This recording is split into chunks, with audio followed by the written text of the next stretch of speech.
Lehigh Valley. And I'm also proud to say I won this state in a landslide. We won it by so much. And remember, I had the couple of little statements, too big to rig, make it too big to rig, because these people cheat like hell. They cheat like hell, but we won it by a lot, and maybe we should run again. Should we run one more time? I'd like to do that. But I got more votes than any candidate in the history of Pennsylvania. Can you believe that vote? You would have gotten more.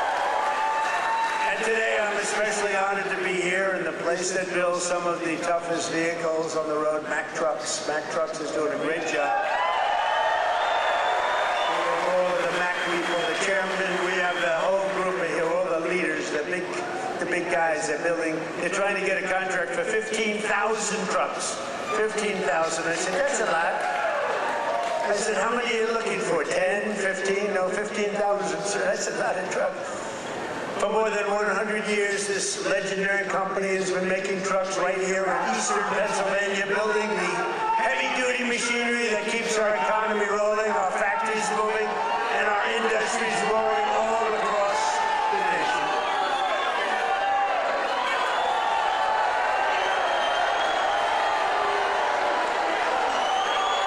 And you are the men and women who put your pride and spirit into those beautiful words, stamped on every Mack truck that said, made in the USA. It's made in the USA. And I want to especially thank the president of Mack Trucks, Stephen Roy, who I just met, who's a great guy, a great patriot, very Republican too, which I like. He's a very strong Republican. Stephen, where are you, Stephen? Stephen. We got to get a certain very talented congressman reelected. You know that. We got to get him. Where are you? Where are you, Mr. Congressman? We got to get you back in. Thank you, and thank you, Stephen. But a very special thanks to every single worker at this fantastic factory. The job you're doing here is incredible. And I know you're applying for a big one, and we'll see how that goes. We'll have to call up some people and see if it's good. If your price is right. Is your price right, Stephen? I don't know. Maybe we'll get it down a little bit. We'll get it down. 15,000 trucks. That's a lot of trucks. But that's what this is all about. It's greatness. You built this country, and you are the ones who are making America great again. We're the hottest country in the world. For decades, the workers of this Commonwealth watched globalist politicians let other countries rip you off and close your factories, rob your jobs, take them away to foreign lands. And then I came along. We stopped it very quickly. Then we had a rigged election. But they were so stupid they kept everything going a little bit for us. And what we've done in the last year and a half, nobody's ever seen anything like it. They put America first, they put China first, they put illegal aliens first, and everybody else first, but we put you first by a lot. But at long last, you finally have a president who is putting workers first, putting Pennsylvania first, and putting America first. We're doing that, and we're doing that like nobody's ever seen before. And starting on my first day back in office, and this goes all the way back to 2016 too, but right from a year and a half ago, nobody's ever seen anything like this. We're the hottest country anywhere in the world by a lot. But I stood up to the trade cheaters and abusers and violators of the world like no president has ever stood up before. And now I'm standing up again because Iran cannot have a nuclear weapon, if that's okay. And we're doing quite well. I placed 50% tariffs on foreign copper, aluminum, and steel so they couldn't come in and steal your jobs. And sometimes even more than 100% tariffs. They weren't going to come in from foreign lands and steal your jobs. If they wanted to come in, they pay 100%, they pay 200%, they pay I don't care what it is. They're not going to steal your jobs, okay? And they stop.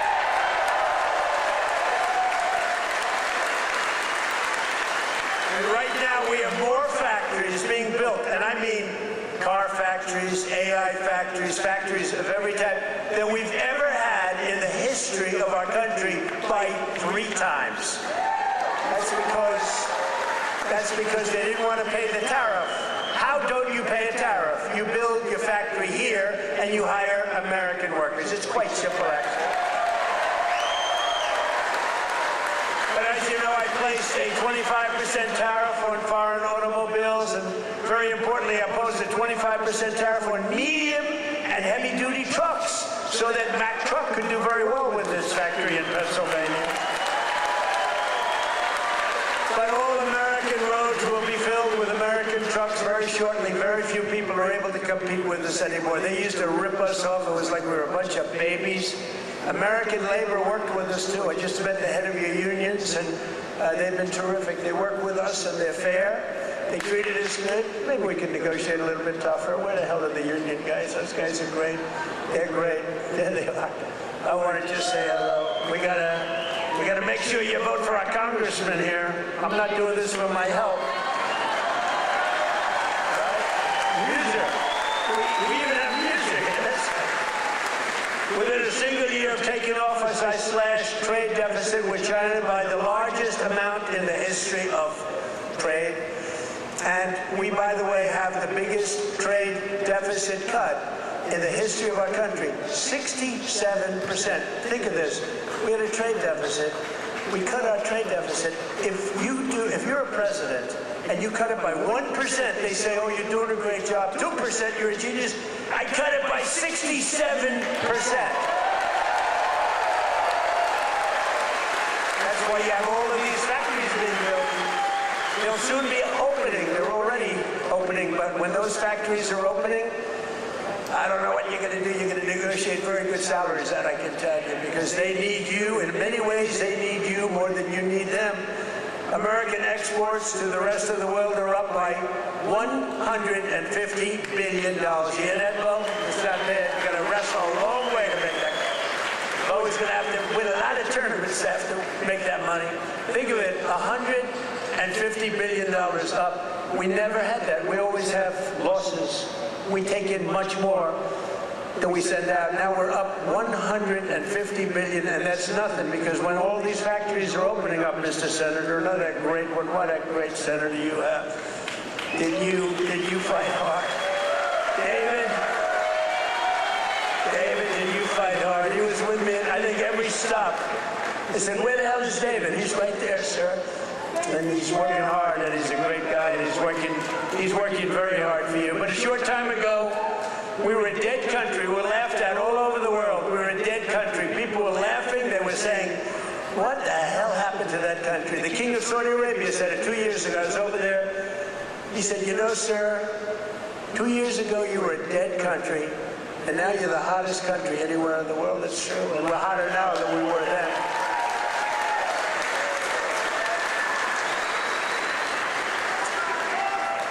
He then proceeded to announce that he's investing $2 trillion in our country, along with Qatar, along with UAE. Bahrain is investing, Kuwait's investing, but countries from all over the world, they're all investing in the United States.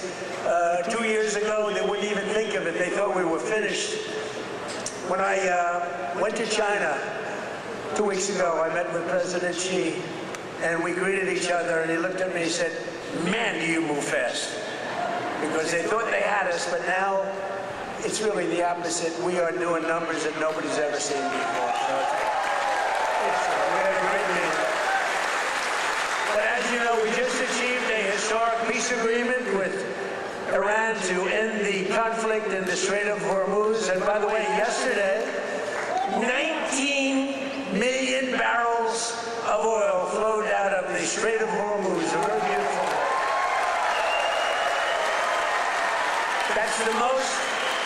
That's the most oil in the history of the Strait. No, it's never been any, you've never seen anything like that. It's called an oil gusher. And most importantly, we are ensuring one thing very importantly, because this is why I did it. I did it for this reason, 99% for this. Iran will never have a nuclear weapon. And they've agreed to that. But remember, This wasn't easy. We had 47 years worth of presidents and other people, other countries too. We're not the only one that never did anything. They were the bully of the Middle East. And now we're leaving Iran with no Navy, no Air Force, no anti-aircraft, no missile capability, no nuclear program. We're leaving them without any nuclear capacity, and they've agreed to that. And we're getting along quite well, although if you read the fake news, you never know. Think of it. The fake news, they have no army, they have no navy, they have no air force, they have no anti-aircraft. We can fly over Tehran just at will. Nobody going to do anything to us. And then I read the fake news that they're doing quite well. They're not doing quite well. These people right there, look at all of them. Whoa. Whoa. Whoa. That's a lot of press. That's almost as much press as Bo had at the White House last week when he knocked out his opponent in the first round. I think you had more.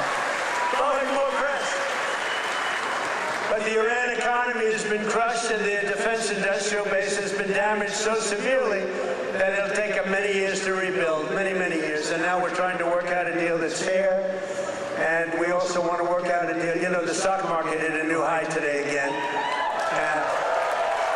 And oil, for the first time in months, hit, think of it, $70 a barrel. So we got at 70. That equates to a very low price that oil is going to come charging down.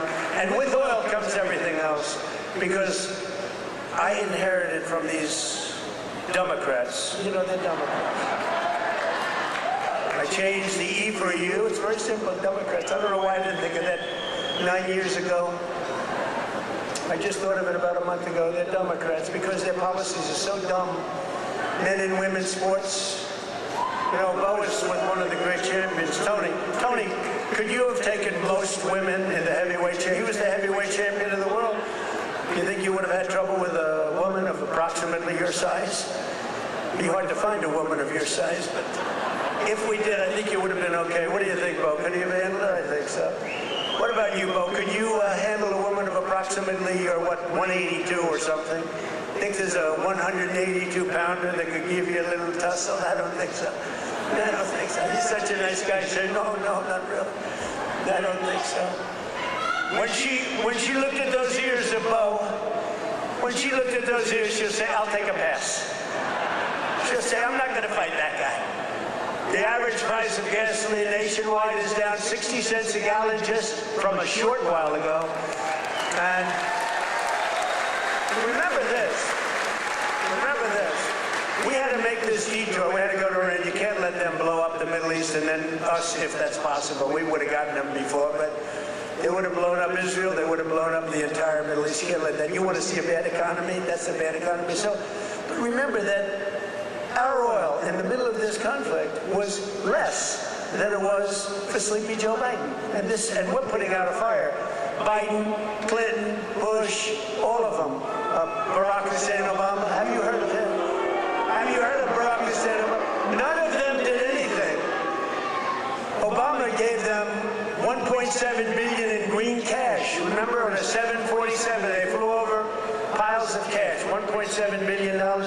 Gave them hundreds of billions of dollars and thought they could bribe them into peace. No, the only thing they understand is what these guys in the front row understand is the hammer. Because if you look at what we did to their nuclear capacity with those beautiful B-2 bombers, that was truly a hammer. In fact, we named it a hammer, Operation Hammer. But our economy is ready to soar to levels the world has not seen before. I believe that, David. I think it's going to levels that nobody's ever seen before. All these factories are being built and they're going to be occupied. They're hiring people now. It's going to be something very beautiful. I don't know who's going to follow me, but remember that I was the one that did it, okay? Somebody's going to walk into office and they're going to have the most successful country in history, and they're going to be bragging what a great job they did. And we did it. In 4 long years of the crooked Joe Biden administration, they got less than $1 trillion of new investments. So think of it, Crooked Joe. What do you like better, Sleepy Joe or Crooked Joe? Ready? Sleepy Joe. Crooked Joe. I'm surprised. Sleepy Joe better, but they're both good. I use them both. But in less than 1 year, so they did much less than $1 trillion of investment from outside the world. Much less than $1 trillion. We just got the final. We had 11 months and 18, but we just got the final. $19.1 trillion in 12 months. Can you believe it? Investment from all over the globe. And since the election, the stock market has set 73 all-time records. In other words, yeah, sit down. We got plenty of time. It's an honor that you all stand. Oh, look who we have, the Wall. Stand up, Wall. Look at this guy. I'm going to get a suit just like that guy. I'll bet he's been to 200 rallies. Him and, where are my guys? Oh, look at my guys, front row Joes. I got these front row Joes. And where are the women from North Carolina? They're here. They travel all over the world. I don't know what the hell's with their husbands. These beautiful women from North Carolina. They travel all over. They went to 200 rallies. How many rallies have front row Joe's gone to? Hundreds. Everyone. And then it was very sad. My last rally, I said, I may never see you again, right? And then we won the election in a landslide. And who the hell do I see? I see my front row Joe's. So I'm happy about it. Thank you. What a group. We had some group with me all over the place.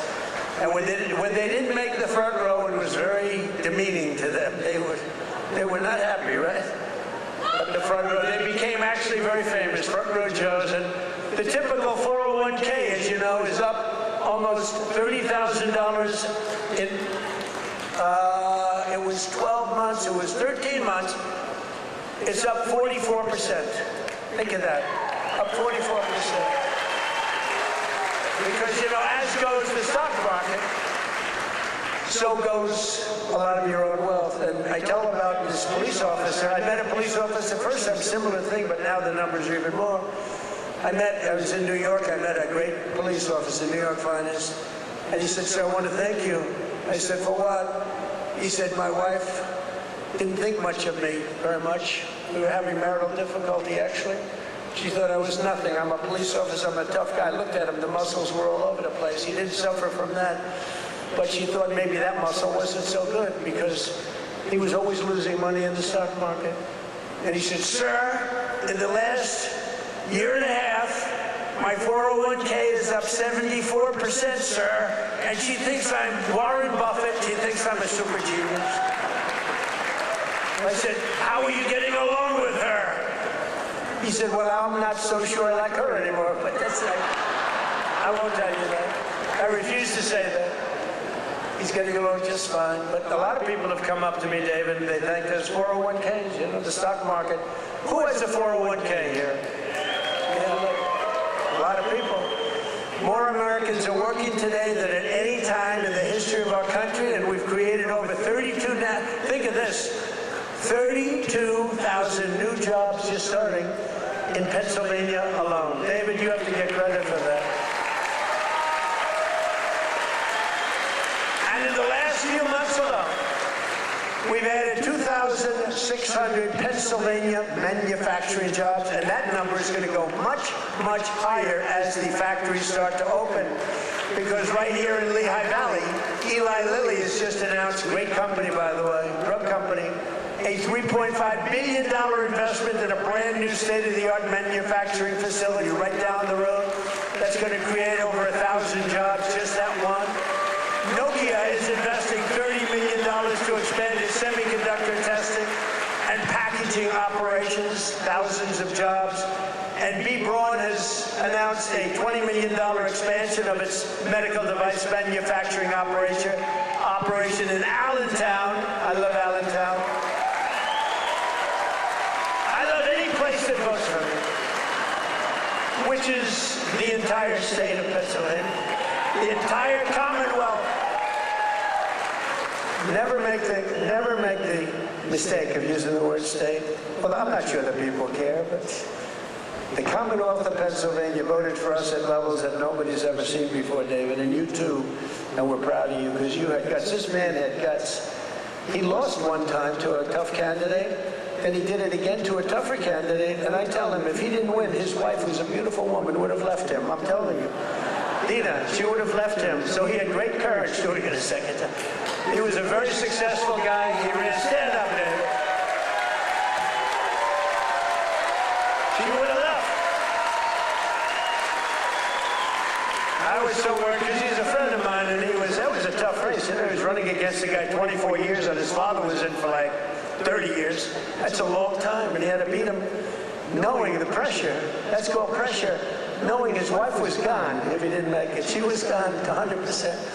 But he's married actually to a terrific woman. She probably would have stayed. I'm not 100% sure. And last year I saved a great American company, U.S. Steel, and we're keeping its headquarters in Pennsylvania where it belongs. And $17 billion has been invested by a great company in saving U.S. Steel. They were gone. I think they were closed up and they were ready to go. And now they're building factories like nobody's ever seen. They're expanding the operations and building a couple of brand new steel plants. They're up to over 17 billion, which is a lot more than they even told us. Because they've fallen in love with this Commonwealth. They've fallen in love with your whole area, the people. I think they've fallen in love with the people more than anything else is what they told me, because they've done more than they said they would. And thanks to our great Republican majorities in Congress last 4th of July, I proudly signed the largest tax cuts in American history. We gave you the biggest tax cuts in American history. Not bad. Not bad. We delivered no tax on tips, no tax on overtime, and no tax on Social Security for our great Pennsylvania seniors. No tax. And our tax cuts are projected to boost take-home pay for Pennsylvanians by an average of more than $10,000 a year per household. That alone should win us the midterms. We got to win the Musa. We got to win the midterms. Musa's another great guy. Stand up, Musa. Been with me forever. He was thinking about running for governor. I think he would have won, but he was thinking about running for governor. And they said, I want you to stay in Congress. I want you to stay. And we appreciate it. You've done a great job. But always remember, every single Democrat in Congress voted against our tax cuts. So think of it. All of those tax cuts and many more, they want to raise your taxes, not lower them. They voted against tax cuts. You know, all my life, I sort of been political in that I found it very interesting. I was a very successful real estate person, but I love watching politics. And my whole life I've watched politicians say, we will cut your taxes, we will cut. I never heard these people say, we will raise your taxes. This country has gotten very strange politically, especially with all the communists that are up for election. You know, you have communists. These aren't socialists, these are communists. And they're all up. How about the guy in Maine? He's got the Nazi stickers. He's got the whole deal that they're trying to say. So for 8 years, 10 years, they said Trump is a Nazi. Now they can't say that anymore because they have a guy with a tattoo on his chest. It's unbelievable. But they voted against no tax on Social Security. They voted against no tax on tips. They voted against no tax on overtime, and if they got into office, you will have all of those taxes and all of that money that you're saving, including the big savings on Social Security. It's going to all be terminated. You're going to have to start paying it. They want to pay it. I don't know what's wrong with these people. They voted in favor of the estate tax or the death tax on your farms and your businesses. You know, farmers and small business people, they love their children. If they love them, it's great.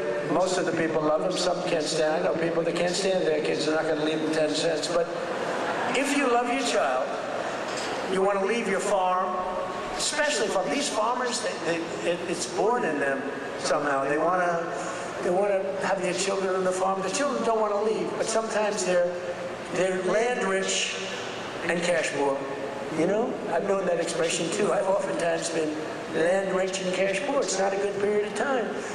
And you die and you have an estate and they tax you at 40, 50, 60%, and they end up losing their farm, losing their small business, And in many cases, you don't read about this, they commit suicide. They actually go out and commit suicide because they're forced off their farm by a bank. They have to go out and borrow money from a bank. And they're forced to go out, borrow the money. They're unable to pay the loan at the bank. Even if it's a nice bank, they give them a chance, they give them another chance, and then they ultimately foreclose, they lose everything, and in many cases, they commit suicide.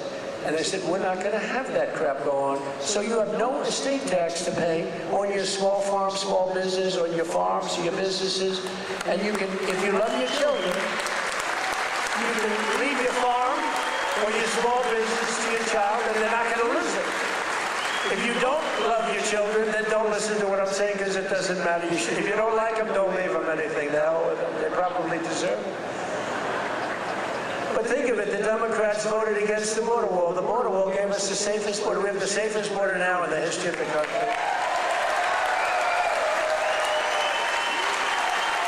They voted against voter ID. You know why they voted against voter ID? Because they want to cheat. There's only one reason. Mr. Wall, right? Correct. Where do I get that suit? One day, I don't know if it's very presidential. I'm going to walk up in a suit with the design of the wall on it. I don't know. What do you think? I already have I have a very elegant wife, and she says, darling, please, don't dance. It's not presidential. I said, but the people love it when I dance. And she said, please, the men and women's sports, please don't do the weightlifting thing. And don't do the swimming thing. You know, the weightlifter where he goes up. And the record stood for years and years. And this young lady, she's trying out for the Olympics, and she's going to do it. And the record stood for 19 years, and they put an 1/8 of an ounce on one side, an 1/8 of an ounce on the other. They have to understand, Melania, who's now a movie star, she got the #1. Can you believe she hit big with it? That's not good. There can only be one star in a family, please remember that. But they put a little 1/8, like a feather on one side, a little bit, just to break the record. The parents are sitting right there where Big Bo is. He's a nasty guy, that punch he threw. Gotta be very nice to Bo. Gotta be very nice. Gotta make sure he's never angry at me. But she said her parents are right there in the front, and they're so proud. The father's not so proud because he knows she's not going to do it. Because she's a woman. That's a lot of weight. The mother, though, is screaming, darling, I love you. Do it. And she gets over the weights, and she stays. And then she gets him, and she gets him. And the mother's screaming, darling, I love you, darling.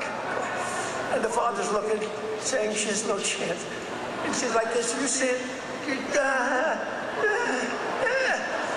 Drops him. And she's like devastated for the rest of her life. And then a guy comes along who transitioned. That's the term. I've gotten very good at that term. I used to take a lot of heat for my definition of the movement over. But he transitioned.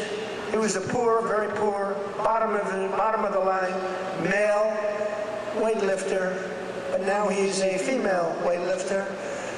And he looked at the amount, I think it was like 210 pounds or something like that. Well, that's a lot for a woman, but not that much for a man. You could do it with one hand.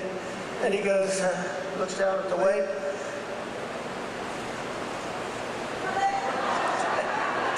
I think he did a few things for emphasis. And he won the medal. And everyone said, oh, isn't that wonderful?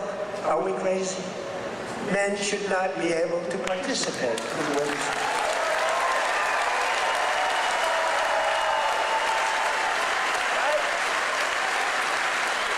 That's a 99%.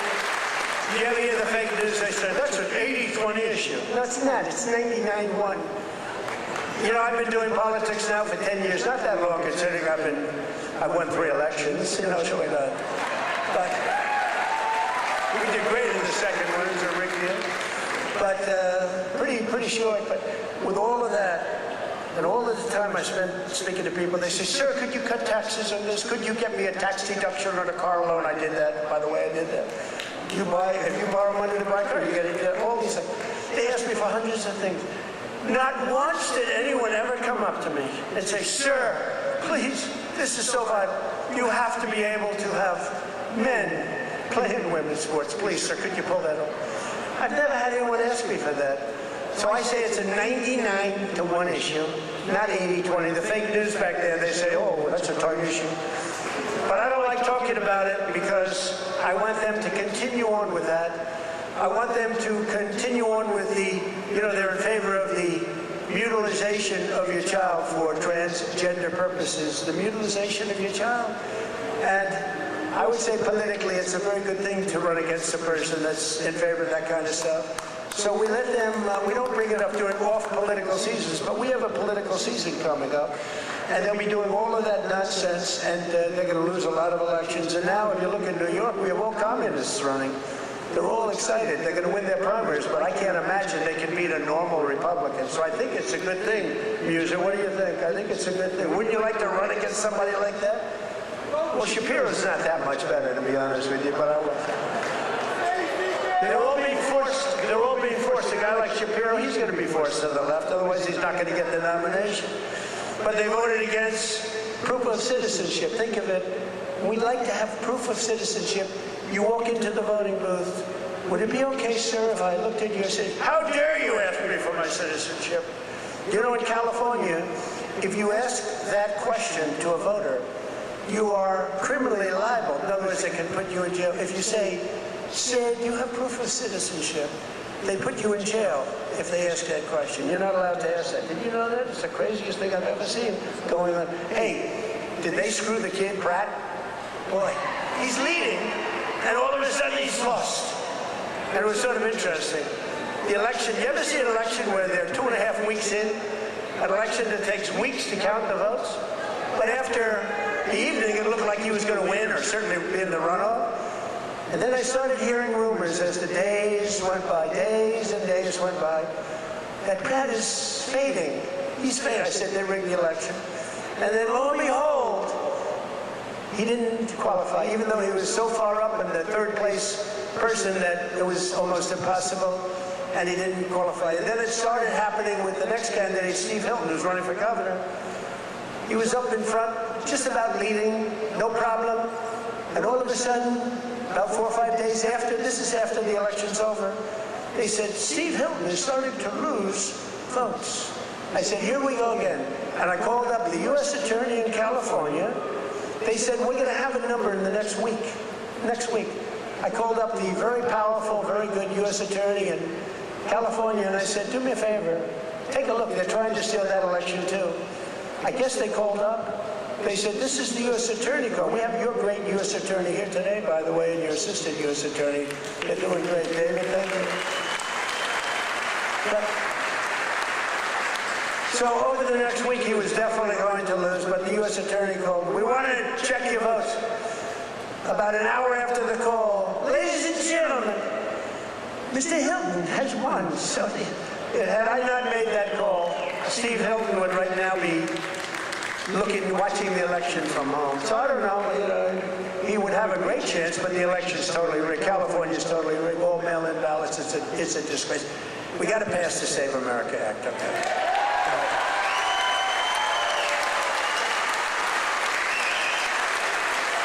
You got to pass Save America, you, me. Please, guys, what love. A friend of mine is a very big real estate developer, but he's got a problem with speaking in front of crowds. He chokes, he chokes like a dog. He said, how do you do it? I say, it's easy, because there's so much love in the room. There's so much unbelievable love. It's easy. He's got this tremendous fear of speaking. He said, the guy's a major player. Most of you have heard of him. And he's a killer. He destroys people for a living. Financially, not physically, financially. Physically, he can barely walk. He's a basket case. But he's up here. He's very smart. And he destroys people. Very rich. But he can't get up in front of a crowd and talk. I said, what's wrong with you? He said, I don't know. I have a fear of crowds. You believe it?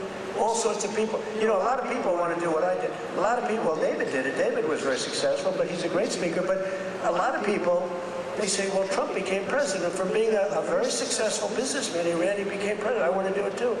And that's when they find out that they might have the flaw of speaking, or even worse, is a terrible past. You know, the past will come out to haunt you. It's not an easy thing to do, but I love it. You know, I say it's real easy to do when you have people that love you. I guarantee, who here voted for Trump?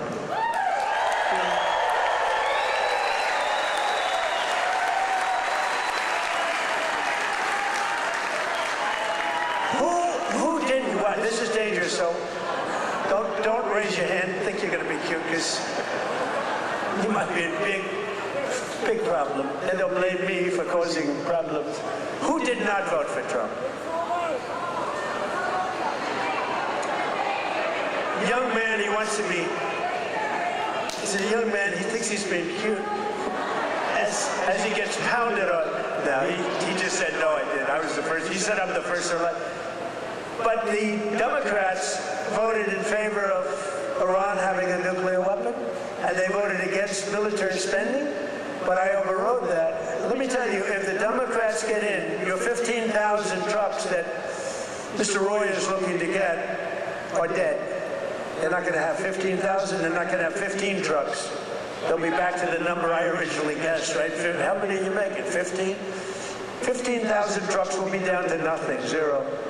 And they'll make you put electric on it, you know, electric, so that when you're in the middle of a jungle someplace and you need a charge, where's my charging booth? As opposed to carrying a nice tank of diesel on your back, throwing it in and taking off, right? Where's my charging booth, they'll be saying. They created the strongest, we created the strongest military in history, and you see that with Venezuela. Venezuela, one-day operation, like, right? Good army. And now we're making a lot of money with Venezuela, and Venezuela's doing great also. It's a happy country now. But it took us exactly 48 minutes to win that war. We're the greatest military in the world, 48 minutes.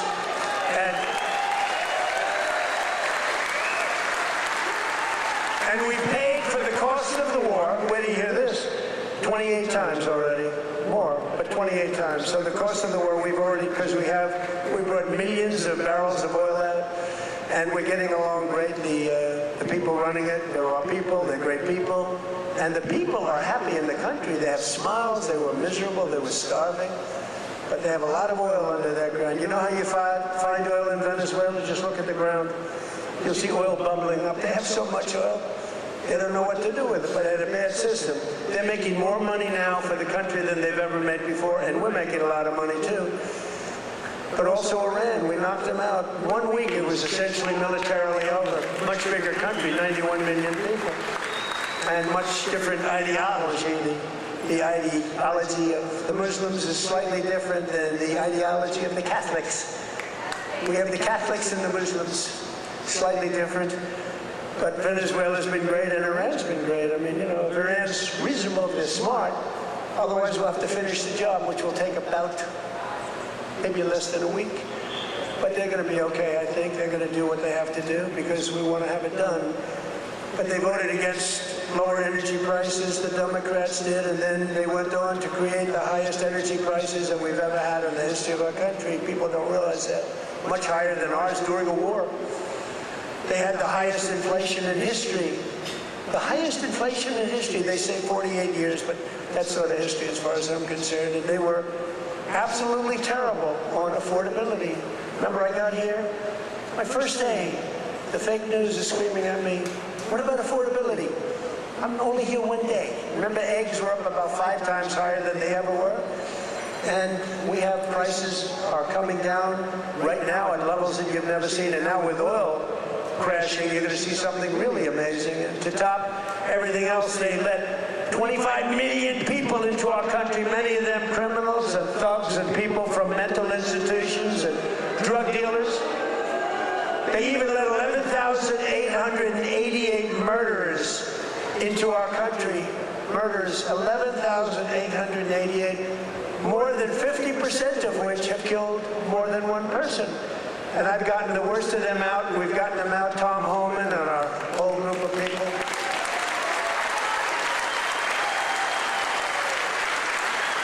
But the Democrats want open borders, and they want them all to come back in. You can imagine that.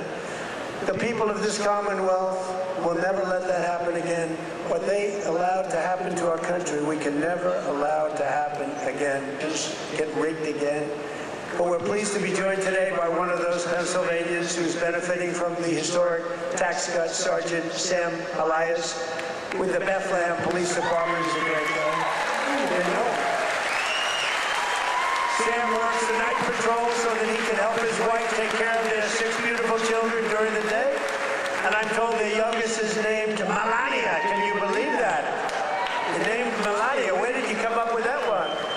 After our great First Lady. So Sam is taking home thousands of dollars extra because of no tax on overtime. And Sam, you want to come up and say a few words? Come on up.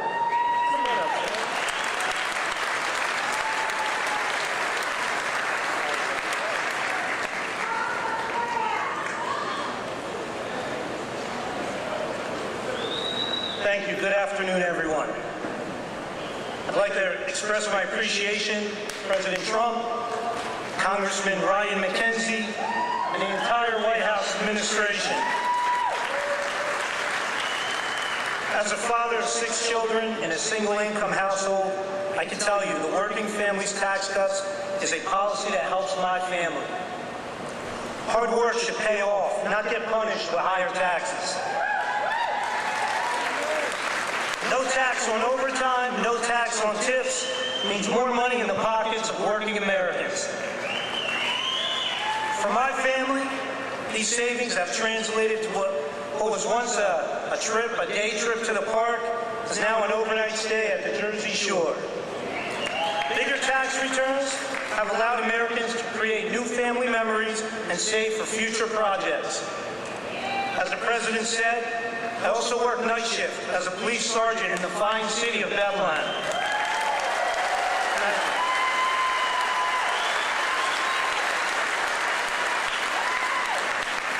A shortage in police recruitment has left our department depleted of officers. Our officers get called out for overtime to cover these shortages. Some pay periods, officers are working over 40 hours of overtime. That's why I'm grateful for no tax on overtime. Thank you, Mr. President.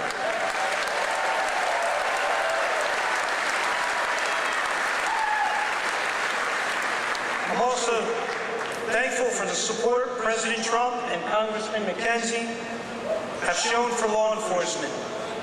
You understand that communities thrive when we invest in public safety. Congressman McKenzie has stood strong with public safety and working families. And that's why he's been endorsed by the brothers and sisters of Bethlehem FOP Star Lot 20.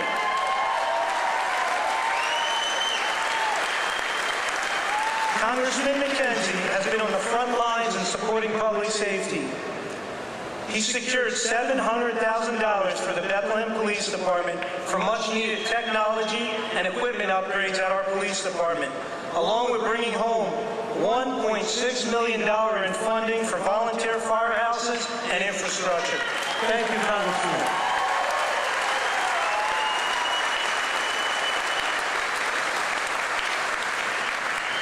I'm a very grateful American, a son to Lebanese immigrants who came to the United States 50 years ago in pursuit of the American dream.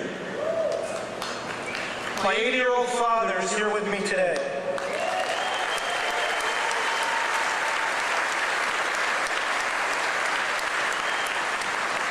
He would often tell me, work hard and it'll pay off. Well, 50 years later, thanks to President Trump and Congressman McKenzie, my father's dream has come true. I thank you for that.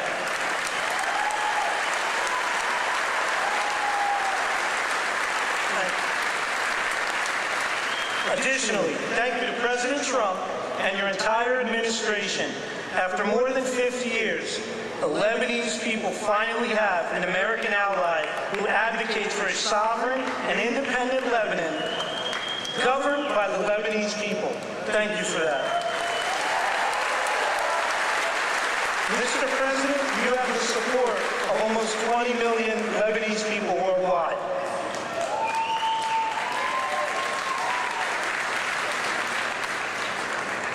Leadership is more than a title, it's action. I'm grateful for the actions coming from President Trump and Congressman Ryan McKenzie. Your actions have prioritized the American dream.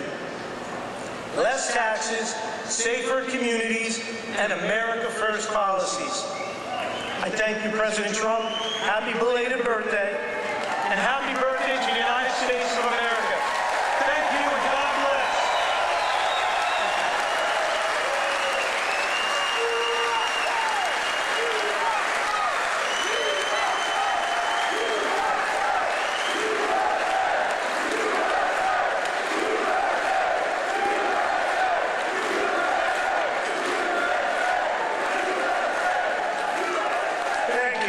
I looked at all these pages. I said, oh, we're in trouble.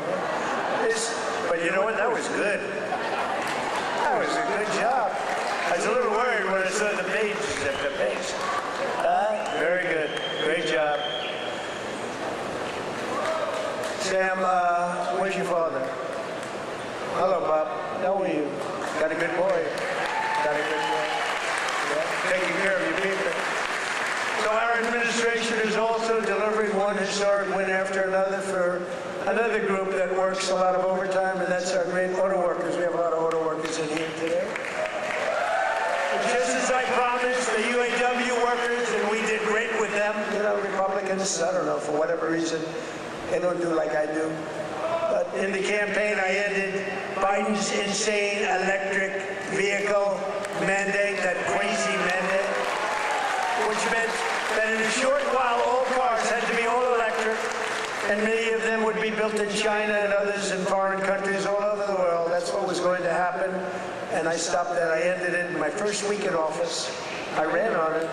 And you know what? If you like electric cars, I think that's great. I wouldn't say Elon was thrilled with what I did, but he understood that. But if you like electric cars, I think it's great, but you have to have the right to buy a regular, I mean, we have more gasoline than any country anywhere in the world. If you want to have gas, if you want to have a hybrid, you can have whatever the hell you want, including electric. But I terminated Biden's disastrous fuel emission standards that would have crushed Mack Trucks. Mr. Roy, your company would be crushed if I didn't do that. You wouldn't be bidding on anything, neither would anybody else. It was the most insane environmental regulations ever conceived of by man. It was totally unreasonable and ridiculous. And you can sell trucks for much less money that are now much better trucks that work, that actually work. And we made interest on auto loans, fully tax deductible, but only if you buy a car that is made in the USA. Otherwise, we're not interested.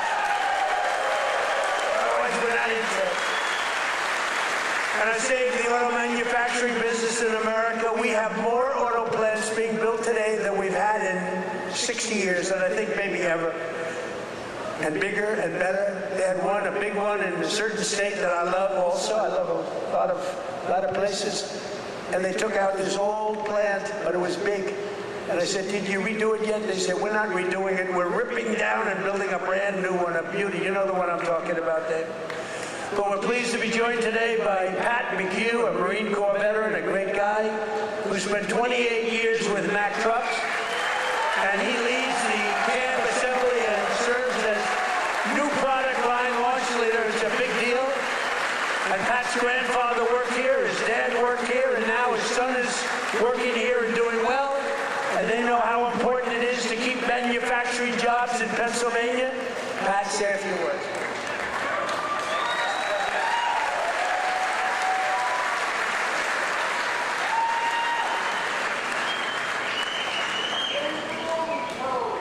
Wow. Good afternoon, Mr. President. It is a profound honor and privilege to have you here with us today to help celebrate the upcoming 250th birthday of our America.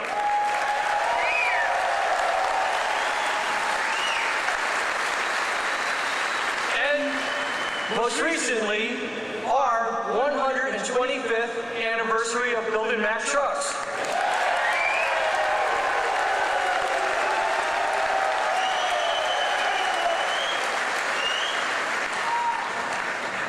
My name is Patrick McHugh Jr., and I am a proud Marine Corps veteran.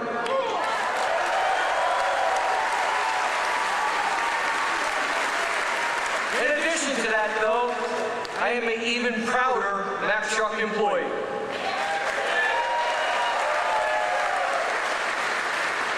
Standing here with me today is my father and my son, both Mack Truck workers. Together, they have a combined 78 years working experience building the greatest trucks on earth.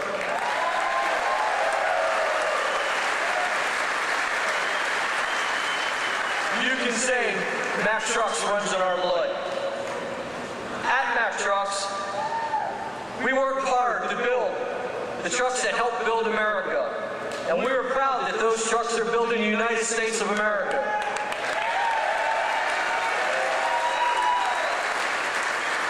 Along with our UAW colleagues, we're open for business, and we're producing the best quality trucks we ever have. On behalf of our entire team, we warmly welcome you to our plant, Mr. President, home of the finest trucks in America, built by the most skilled and dedicated workforce in the trucking industry.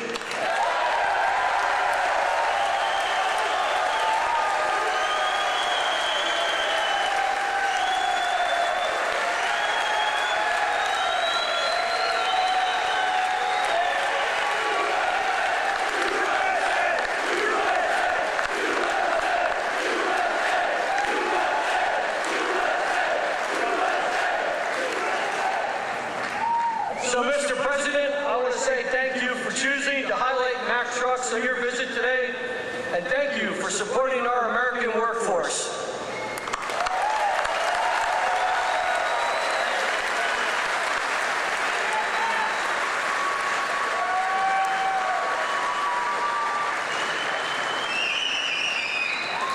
Thank you, Pat. That's a good family. That's a great family. They're proud of your company. I want to also thank two people, very special people, because I know them and I know what they do, and it's not easy, but they've done a great job. David Durgan and Timothy Herzog of the UAW committee. Where are you guys? Thank you.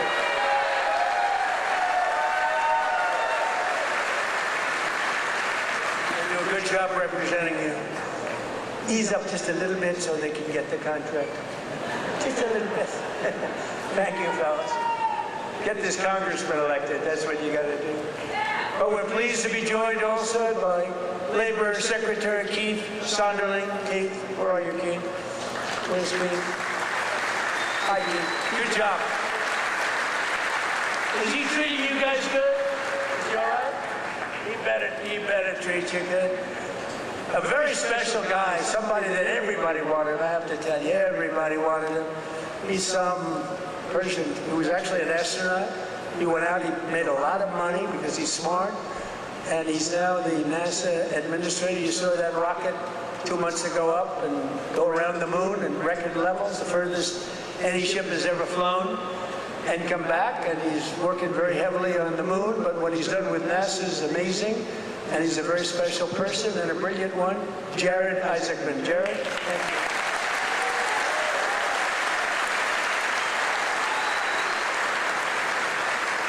Great job. As well as, I introduced him a little bit only by the name David, because he knows me and I know him by David. But David McCormick is your senator, and he's a brilliant person, brilliant businessman. And he loves the Commonwealth. He loves Pennsylvania, and this is where he wanted to be, and he had a rough, I told you, he had a rough fight. This is a rough beating, like 24 years, and a father for 24 years. And I don't know, I said, I don't know, you sure you know what you're doing, David? But you won, and you won easily, and I'll tell you what, you have a great senator, one of the best in the country, so I just want to thank you very much.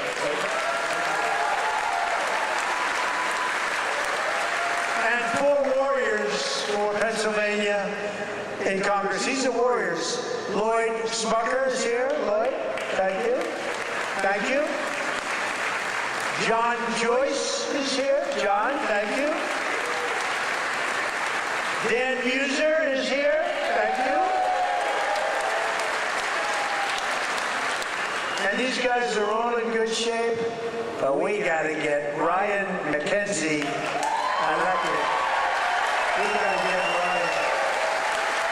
I'm not here for them, I'm here for him. We got to get Ryan elected. Run up here, Ryan, fast. Nobody wants to hear you. Come on, just run. Nobody wants to hear you, Ryan. Do what David did. He'd go up for 1 minute. Thank you very much, everybody. It's nice to be here sitting. And everybody thought he was the greatest speaker. Okay. Well, Mr. President, I can't thank you enough for coming here to the Lehigh Valley, highlighting the great men and women of Mack Trucks, doing all the work that you do in Washington, D.C. for our veterans, our first responders, and everybody across this country to continue to maintain America as the greatest country in the world. You are the president that is fighting for all Americans. Thank you for being here.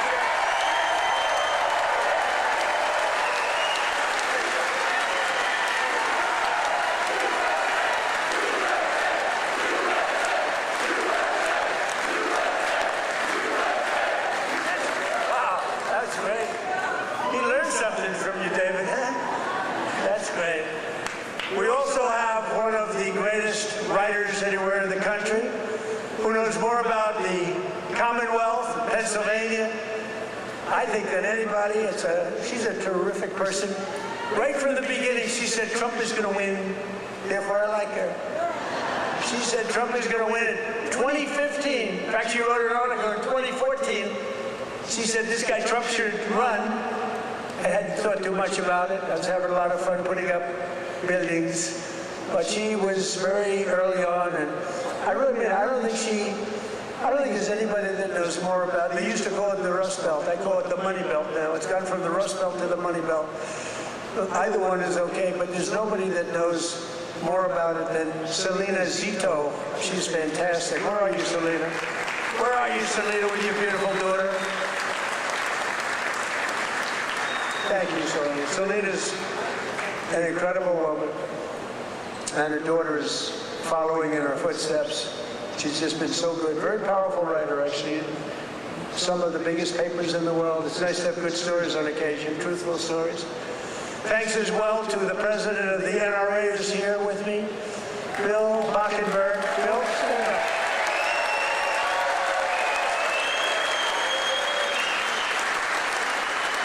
And they always give me their endorsement because I saved the Second Amendment, and you think it's easy.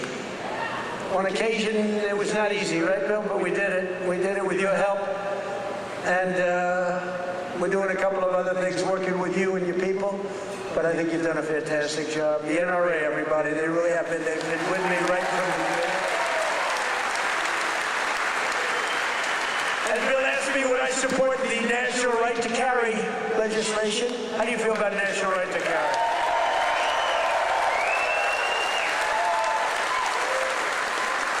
That's my free poll. You know what that is? That's a free poll. I don't have to pay $300,000 to somebody that doesn't even do polling, you know? You give your phony numbers. See, those are real numbers. National right to carry. Yeah, we're working on it. And we have a very special guest who you just saw on the highest rated fight show ever in the history of television, the UFC Freedom 250. So this guy, well, I just have to set it up a little bit if I don't mind. Because I'm thinking, you know, I'm a similar size. I weigh more than he does, actually. So therefore, I have a tremendous physical advantage over him. His muscles are slightly harder and slightly younger. He's a lot younger. But I think I can do it because I'm a great athlete. He knows I'm a very good golfer. And I'm much better off on the golf course against him than I am with the wrestling, man. But he went virtually undefeated. I mean, he went 4 years. He was the top wrestler. His friend, Tony, who's another champion, I'll introduce you to, Tony. But these two guys were on the Penn State team, and Bo Nickel, but, I mean, you couldn't defeat the guy. And then, he had every battle. I guess he was a 3 or 4 time All-American. But then he turned pro and he went to the UFC. Did you find them tougher? What? Yes, a little different. You know, a little different. But he's won just about everything. But he had a big fight last week with a lot of pressure, with the White House in the background. And he's a guy that I like. I met him a while ago. I looked at the ears. I said, man, this guy's a fighter. You can tell a lot by the ears. And he told me, no, he doesn't mind the ears. He likes them. It's almost a symbol. For great fighters, it's a symbol. That's why I'm worried about you, Tony. You have pretty normal ears. But I got to know Bo a little bit, and I got to root for him. And I almost felt like his father up there. His father's great, but I felt like his father, so I was nervous for the fight. And he was fighting somebody that Dana White, the great Dana White, is a phenomenal guy. He said, Bo's got a tough one tonight. I said, why? Why do you do that to him? Because if you lose it this night, it was the biggest audience they've ever had, by far. The whole world watched it. The people at the White House, we had 5,000 seats around the cage we built, and we had 100,000, more than 100,000 people in the park right next door. We had the largest television audience they've ever had, by far. And they said, why do you have to give him such a tough opponent? He was pretty tough. But then it happened. So Bo is known as a great wrestler because he was the best wrestler by far in college. Nobody could beat him. And I figured Bo would be wrestling. But no, he wasn't wrestling. He was punching. I said, Bo, grab his legs and start wrestling. That's what you do. But he didn't do that. He didn't listen to me. And he got a shot off that was brutal. And in the first round, right, knocked him out. He was really knocked out. Great fighter. The guy was a great fighter. Is a great fighter. So I just want to thank, he's from Penn State. He loves Penn State. He is the NCAA wrestling champion. And just fantastic. And his friend, and you probably know, is also, I think you were roommates, right? That's a tough room. I wouldn't want to fight these two guys. Let's go pick on those two guys. I don't think so. But he was the heavyweight, and he lost a lot of weight. He weighed 35, 40 pounds. I asked him, how much did you wrestle? About 40 pounds heavier. In other words, you want to live, right? You decide to lose it. But he was also the champion, NCAA champion, and his name is Anthony Cassar. So come up here, fellas, because I want to just ask the audience a question. Come here, bud. So here's my question. If I work out for the next couple of months, really work hard, lifting those weights away, and really work, could I beat Bo or Anthony in wrestling? You're very disloyal. You're very disloyal.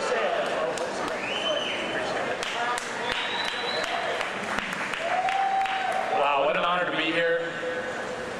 I think walking up here, I was almost as nervous as the fight, but it feels like a fight. Yeah, it feels like it, but this is exciting. I'm grateful to be here with everybody. So grateful to President Trump for making an event that, in my mind, never seemed possible happen. UFC Freedom 250 on the White House lawn. Unbelievable. I don't think there are too many presidents that have the courage to do something like that, and just so unbelievable. For me, both my parents were high school teachers. My dad was a wrestling coach. My grandpa was a wrestling coach, and I grew up around sports and just competing from 5 years old, and so to be able to do something like that is a dream come true, and it's just through hard work, effort, discipline, and a lot of time in the wrestling room, a lot of time in the cage that I was able to do that. And that's really because America is the land of opportunity, and if you set your mind to something and you feel passionate about what you do, you can accomplish anything. And thank you.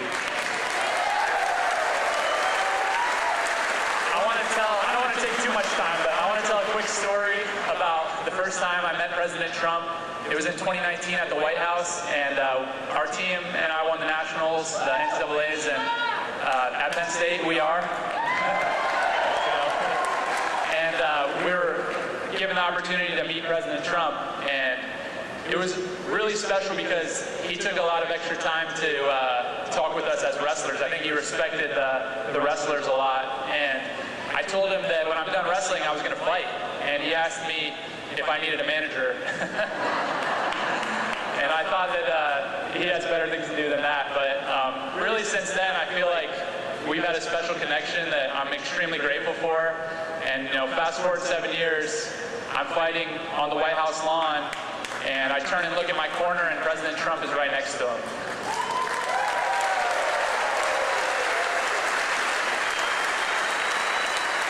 So it really felt to me like he was in my corner. I know that was something that was just so special, and I feel like just incredibly grateful. And overall, the whole week of the experience, everything, the word that kept coming to mind and the emotion that I kept feeling was gratitude. And I'm grateful for President Trump, grateful for all my friends and family and supporters, and I'm grateful to be an American, and it's the best country on earth, and God bless you all.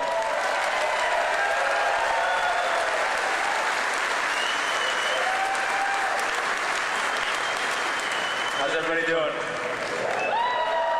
This is an awesome crowd. I'll keep this really short. It's just an honor to be here.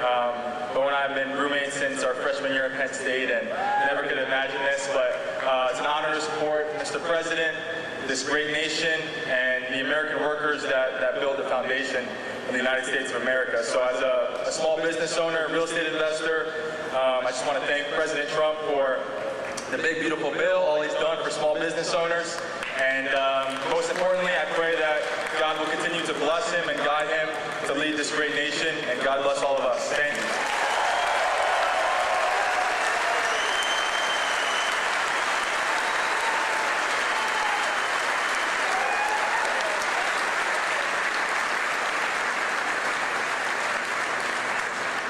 Two great champions, that's great.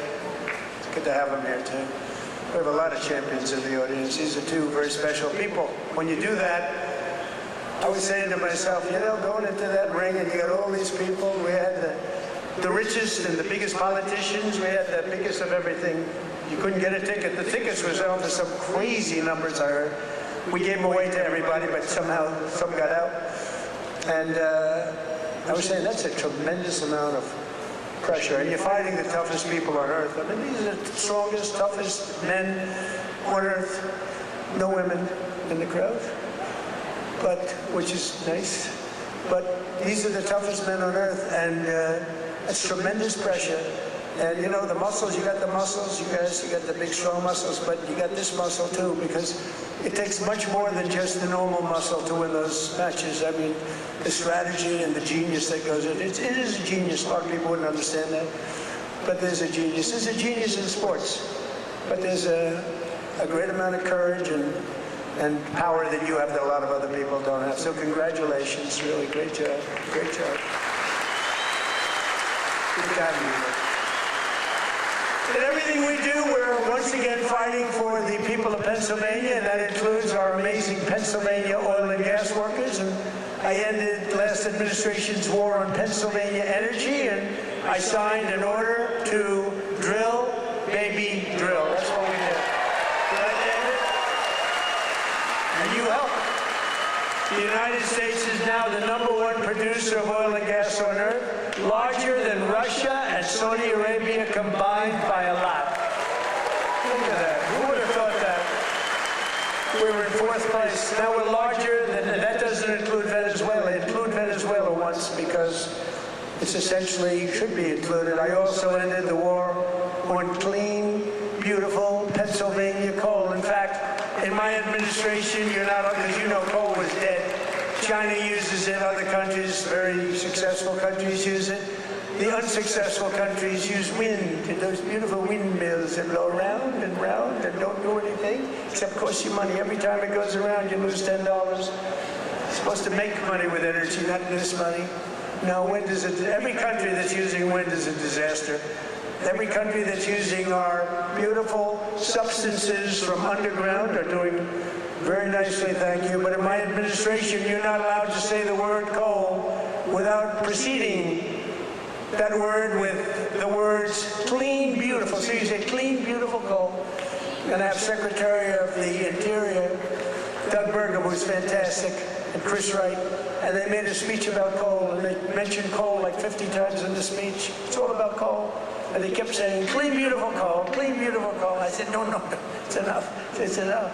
But we're not allowed to use the word coal without saying, because what they can do with coal today is amazing. It is clean, it is beautiful, they can clean it, and it's a very powerful form of energy. And if you look at China, they're building 57 coal plants, big monster plants all over their country, and then we're not supposed to do that? No, we're doing that. Clean, beautiful coal. We've invested over $1 billion to save dozens of coal mines. We've saved them. They were ready to close, and some had closed. and more than 100 coal power plants, including the Keystone and the Conemaugh generating stations right here in Pennsylvania, as you know, are really moving now and employing a lot of people. They were all getting ready to close up. They were essentially closed. We're working hard to lower the cost for all consumers, and we want powerful energy. Under my administration, the most favored nation agreements on drug prices that we just did are delivering the largest prescription drug price cuts in history, with numbers like 400, 500, and even a 600% reduction from where it was. Think of that. That alone should win us the midterm. And the fake news back there refuses to talk about it because they know how good it is, because they can't produce it. They've been trying to do it for years, favored nation. We paid the highest drug price in the world by far. As an example, for the fat drug, which Bo and Tony don't need to take, but a lot of people are taking. Who takes the fat drug? So in New York, think of it, it was costing a fortune. Many, many times, it was costing $1,300, and in London, it was $87. And a friend of mine who's extremely fat, sloppy, but very brilliant. He's a brilliant businessman, but he's a slob, there's no question about it. Very neurotic person, which you need sometimes to be successful. But he called me up, he used to call me Donnie. Donnie! Now he calls me Mr. President. That's a sign of great respect. But he said, President, I just came over here and I bought, I won't say it was Epic or whatever the hell it was, but I bought the fat drug. I said, I didn't know you used it because it's not working. And I use him as, he's begging me not to use his name, so I won't. But he's a very successful guy. He's actually a pretty well-known guy, brilliant business guy, worth a lot of money. And he checked, he just, you know, he said, well, how come in London I just sent out and I'm paying $87, and in New York I'm paying $1,300? I said, because that's the way the prices are rigged. And it's rigged, the whole world is rigged against us. And I said, but you know what? You brought it out better than anybody could bring it out, because I've been looking at it. They all said it was impossible to do.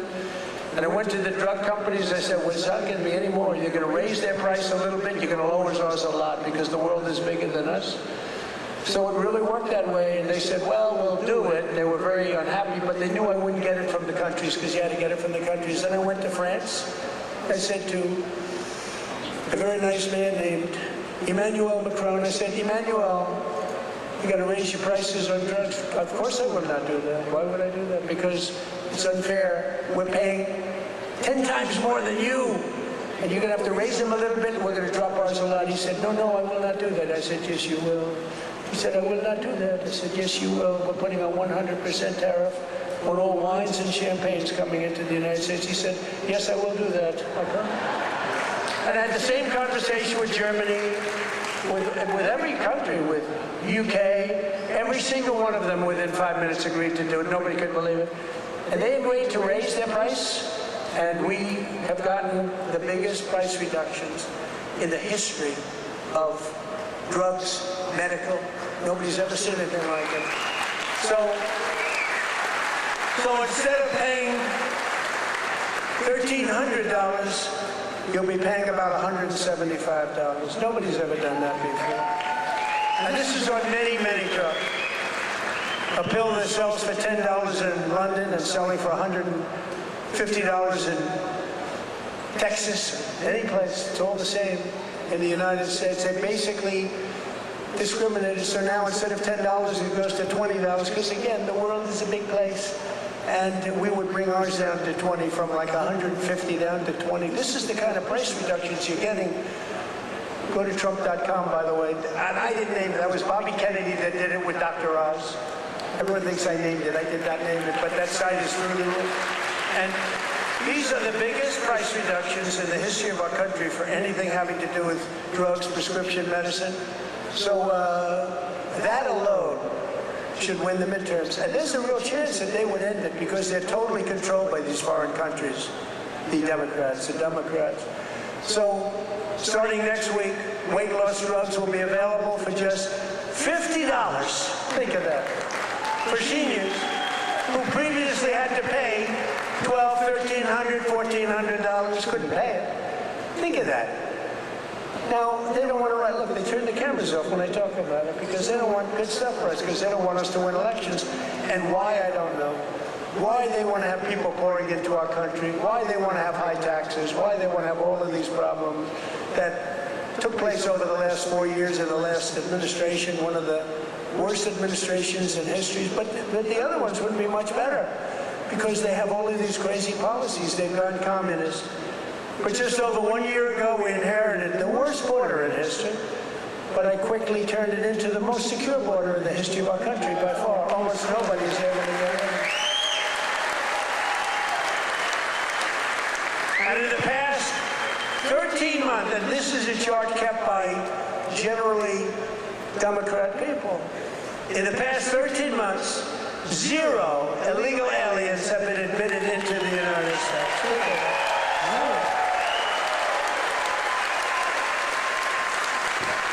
And even I find that argument, but it's 0. I mean, they'd love to have it be high, but we can't do that. We have a country, and we're going to run it well. We don't want to have prisons released into our days.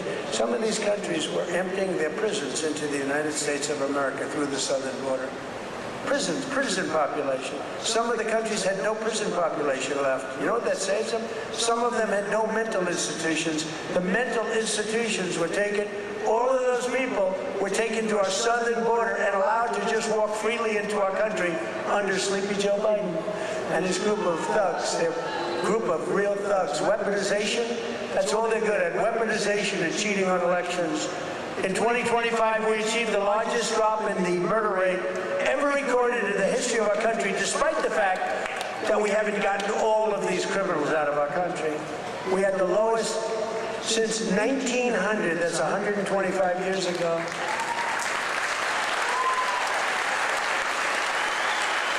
And we cut the flow of fentanyl across our border by 56%. That's a big number.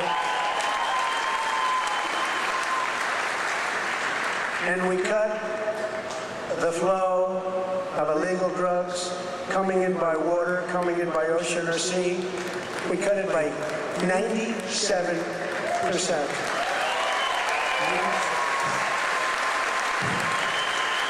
97%. It's very drastic, but people aren't traveling that way too much anymore.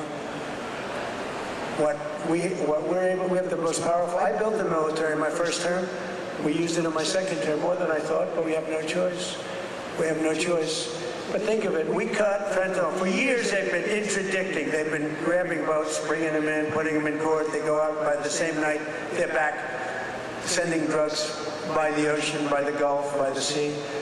And now it's down 97%. And we're looking for the 3% because I think those 3% are more brave than Bo Nickel was any day. The 3% of the people that are willing to get into a boat to deliver drugs now, they are the bravest people perhaps anywhere in the world. But it won't happen long, but what we've done is amazing. Our military, we have the greatest military in the world. We have the greatest law enforcement in the world.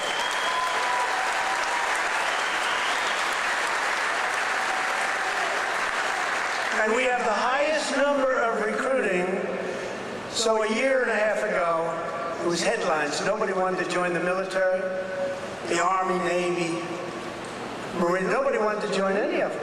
Air Force, Space Force, I love Space Force, Coast Guard. Nobody wanted to join any of the military. They had tremendous recruitment problems. And even it carried over to the police. We have great police here. The police and the fire departments. Nobody wanted to do anything with the name America, anything with the uniform. And today, we have the highest recruitment, the most successful recruitment. Every single slot is filled.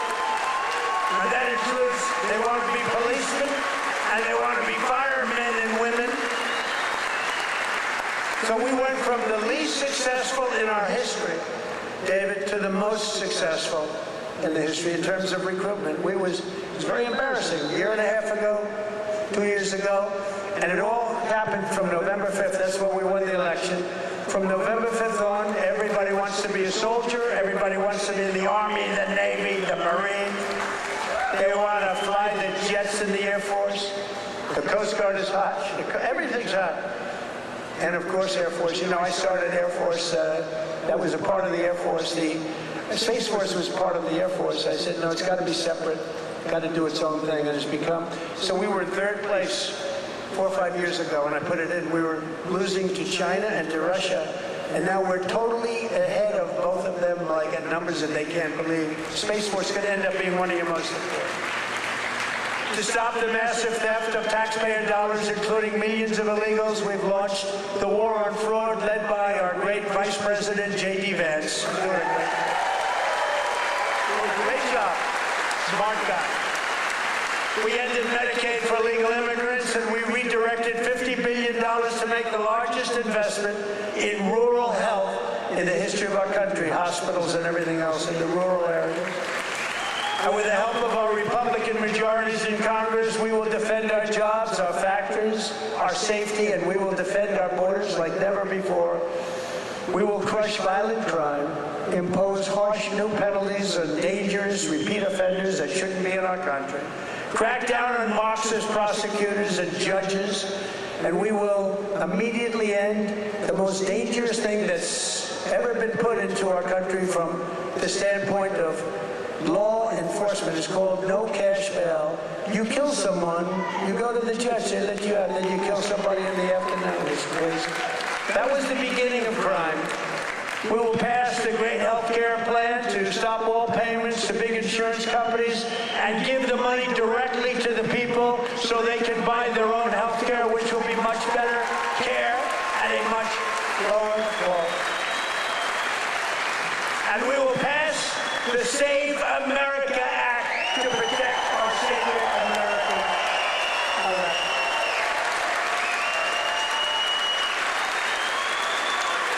And in the Save America Act, it's very simple. All voters must show a photo, voter ID. Very nice. May we see a picture, please?